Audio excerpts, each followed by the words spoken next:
think it's important to understand that trained dogs can do things humans cannot. That's my favorite picture. But a dog is just another tool. It's a trained tool, but they bring a very, very unique thing that all the other archaeological tools don't have, and that's scent recognition. So when you think about layering all your information, you know, we have oral history. The archaeologist says, oh, I'm finding signs of habitation. You know, we're going to do our GPR. The dog brings a unique layer of information.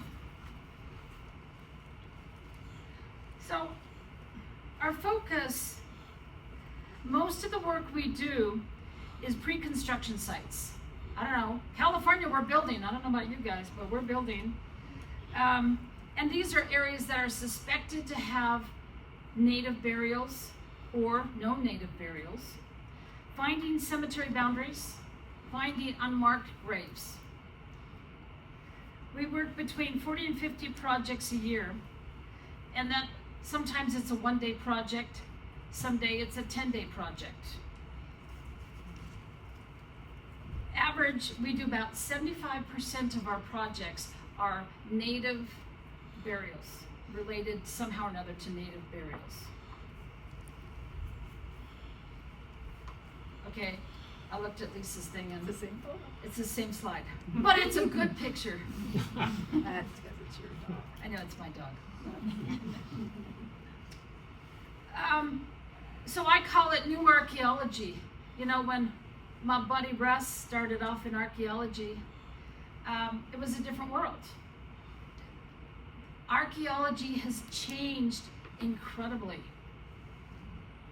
And one of the things that we're facing is we have to change our focus with archaeology because it's changing. We can't stay back in the old days.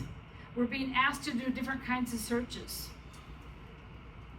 And some of those different types of things we're doing, residential schools, climate change archaeology, there's a whole like thing, climate change archaeology. Collections, we're being requested to do collections.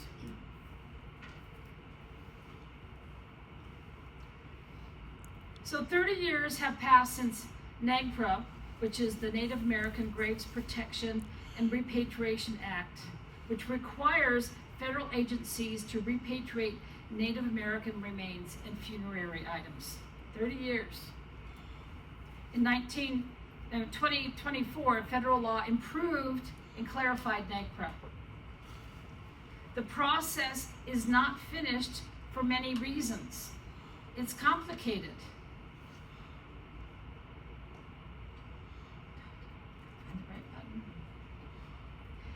Academic collections may not even know that they have human remains. It might be a very small bone fragment. It might be a funerary item. To our site, looks like a native relic, but they don't know it's necessarily funerary. And this is where the dog's unique ability comes into play, because they can sense this is a funerary item, or if there's a small human bone fragment mixed in with the antelope, they will let us know.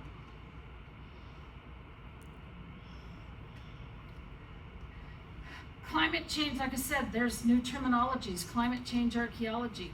Oceans are rising, and we are seeing flooding and damages from storms that are more destructive than ever before. Anybody who doesn't think that there's climate change, I think they're seeing it. We live on the coast. We're seeing eroding sites into the ocean. And one of the problems is you can't protect a site. Maybe you know I have burials along the ocean or the edge here, but if you don't know exactly where they are, you cannot protect them. You cannot do something to remove them or protect them in some way.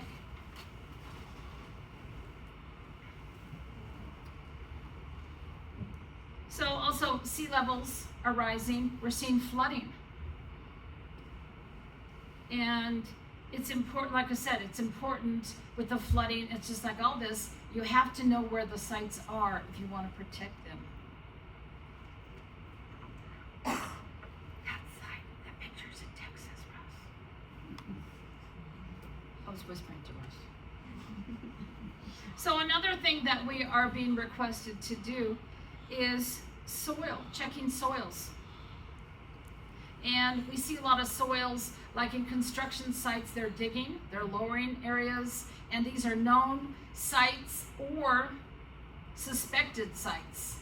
And the native population wants to know, does this soil contain human remains? And they want to know if there's human remains odor. That's important to them.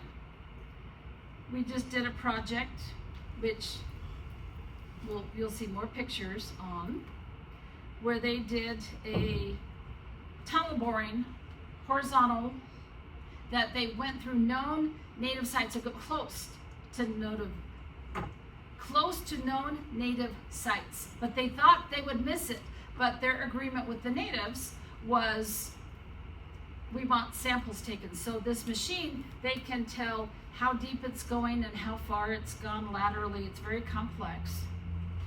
And this machine, which costs, you rent it for like millions of dollars a week. It's like a big deal. It got stuck. You don't stop it. So when it got stuck, they have to drill down. And where it got stuck was in the native site. So the natives wanted to make sure that the material that this was going through did not contain human remains, odor, or artifacts. The other thing that we have been doing a lot of, I think you've probably heard that California, we've had a lot of fires. In 2017, we had no idea that there was a need for finding cremains. So this is cremains of people who had died previously, and I had no idea how many people. Okay, here's the survey. How many in this room have cremated remains of a loved one in their house right this moment? Does anyone count? Yeah. There's a lot of people here. I had no idea. And people have cremains of their loved ones for different reasons in their house. Mom and dad want to be scattered together.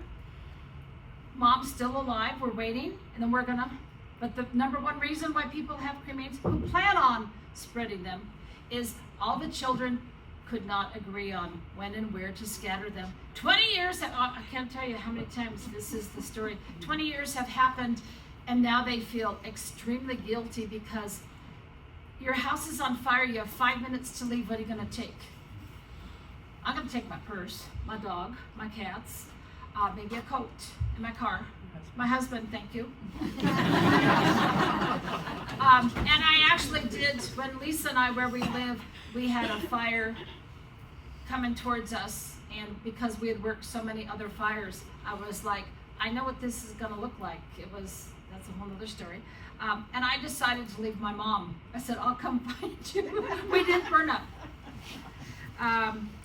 Okay, dog people have a sense of humor.